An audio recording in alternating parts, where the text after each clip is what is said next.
the Utopia Strong for you there, mate. Thank you very much. And the Teeth of the Sea for you there from Carnival Brewery.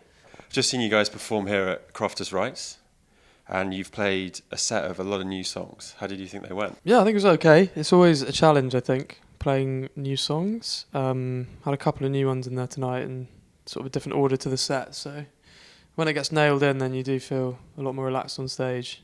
And I think that exudes to the audience. Yeah, I think sometimes when you don't get the sort of like the self-satisfaction from a gig, even if it's a decent gig and you're just not getting the sort of the emotional hit, then like it can sometimes feel as binary as like having good gigs and bad gigs.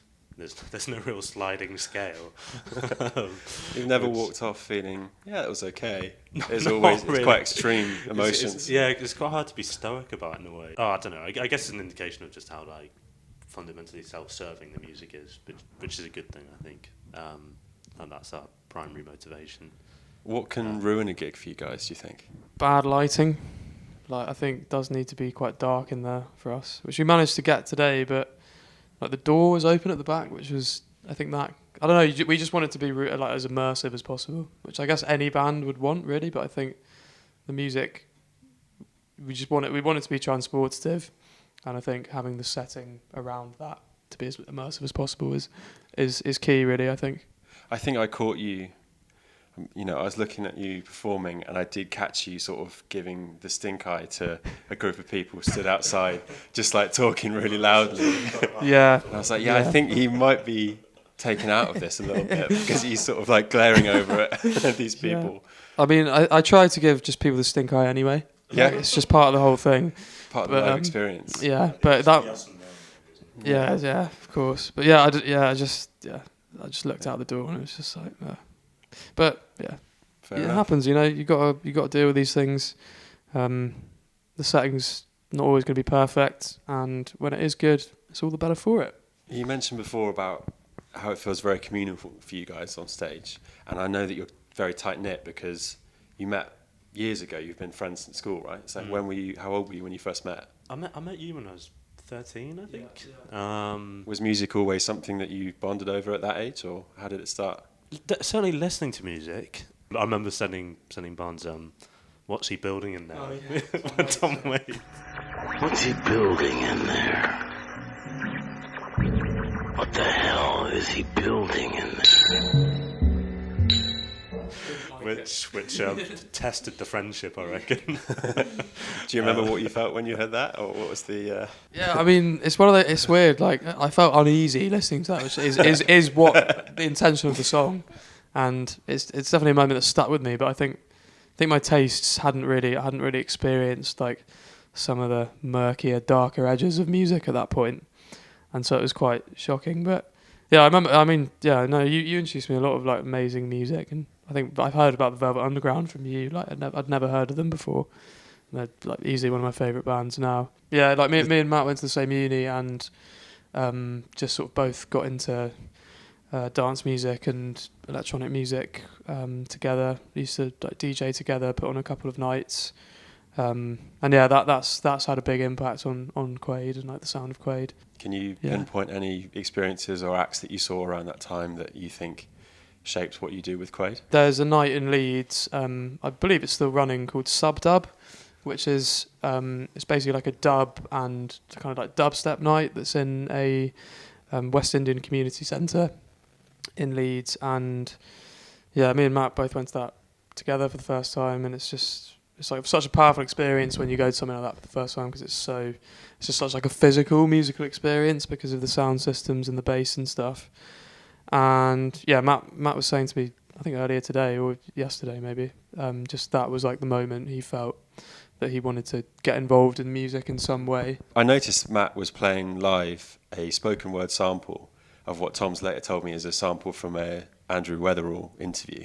Out of all the things you could have chosen, why did you choose that? We are big fans of his work, and Tom sort of let us know about him quite a few years ago, but I don't know, yeah, I think some of us have always been interested in bands and post-punk and stuff like that, and Andrew Weatherall like fused that and techno and electronic music like in such an amazing way. He was one of the most prominent people to do that, really. And also his DJ sets are like some of the most immersive you could witness, really. Like, it's just so seamless, and it's just one like long sort of very slight upward trajectory for the whole night, and it's just like really absorbing. It's a really sweet interview, is where he's getting interviewed and he's just like doing some lino printing at the same time. It feels more like a field recording than an interview, which is like quite, I don't know, just quite endearing. He's talking about his process quite a lot. He's talking about sort of the struggles of making it as an artist, I guess. So if we take it back to you guys being at school, you're 13 years old, but the band, I know you only started in lockdown. So was there anything between those 2 points of any band starting or musical projects that you guys were involved in? How did the first instance of Quade take place? There were like two kind of simultaneous, I guess, events that started it, really. Like you and Leo had been in contact. I think it might have been Leo's suggestion, actually, that I create a band with, and we started making some music on like a laptop. It was just like a violin getting recorded straight into the laptop, and then like some Ableton sort of production. So yeah, there's a couple of those songs I still actually quite like. Is it recognisably Quade, do you think, or is it a different thing altogether? There's elements. Is this something people can go and find online? No, all right. Certainly not. Right, okay. Me and you used to sort of like jam a bit in my bedroom. I remember. Tom, I think you kind of felt like Tom's always been like a really good violin player, and obviously performs in bands, like school bands and stuff like that. But I feel like you forged your own interest when you got a loop pedal, and started like kind of branching out from there. And we used to like jam a bit in my bedroom, but I didn't really provide much to that. I think it's just a bit of fun.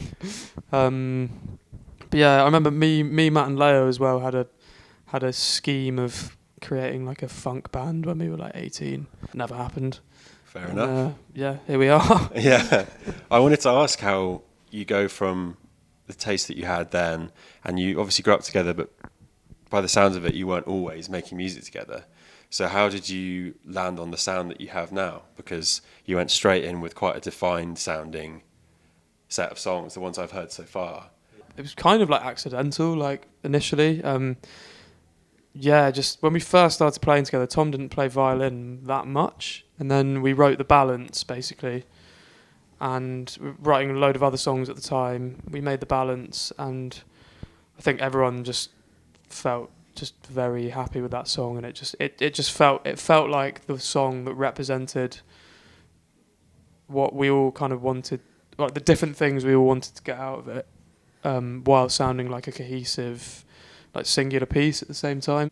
To a certain extent, like the product of the instruments we like prefer to play the most. So there's bonus. I was on keys for a while, but like it's not very intuitive for me, that like, and I want to sort of get more violin involved. But because like none of our instruments are like used in a totally chordal way, it sort of like lends itself to minimalism quite naturally, because like it requires quite like a slow moving focus on sounds as opposed to sort of like melody at times or sort of chordal progression. And I think probably quite a lot of electronic influence as well. So we generally kind of try and straddle kind of both the sort of band scene and sort of the electronic world. As you guys first started putting music out, you had kind of a strange experience of being approached by Dior, the fashion house, who asked to use one of your tracks for their live fashion show. Firstly, what was your reaction to getting that email, I guess it was? And what has that sort of changed anything since that's happened? Or, can you just tell me about that experience? Matt sent us a message just saying, like, have you seen that Dior email? Assuming it was like pure scam. It was in like slightly broken English and was quite to the point as well. So it was like, and then Barney, called the person who sent the email, and it was totally legitimate. And it was pretty bloody surreal, really. Like but when the whole thing actually came out and we watched it live on our, when we were all living together, we watched it on our TV, and it was just like the juxtaposition between our sort of living arrangement and sort of watching this like high culture sort of fashion show. It was just like, couldn't feel more sort of at odds, but yeah. Yeah, it's hard to say really. I think at the time it did feel like it helps. Like it's just like a mark of, like, I don't know, just validity. It's a bit of to what you're approval, I doing. guess. Yeah, it's Yeah, like a yeah, sign yeah. of approval. Yeah, and I think because we hadn't even played a gig at that point. Like 3 of us had never played a gig in our lives before that happened. So that was kind of like, all right, well maybe this is something. Playing in Bristol and being involved in like the musical community here, it feels, I kind of forget that happened really, because it just feels like something we've been a part of now for a stretch of time. All right. So what's up next for Quade? What are you guys doing in the near future? Some point, I can't remember when it is, maybe in May time, is it? End of April. End of April. Preparing for May Day. Okay, yeah. We will be, hopefully, if it all goes smoothly, be trying to write like a short score for a short movie, a short film. I can't remember what it's about, but it's for News Radio. They're doing like a folklore day. And yeah, but the main thing really is got a lot of songs written, and I think just going to try and get them out there in some way, hopefully soon. Thanks a lot for talking to me, guys. Cheers, Alex. Thank you very much. Cheers. Yeah, cheers. Nice one.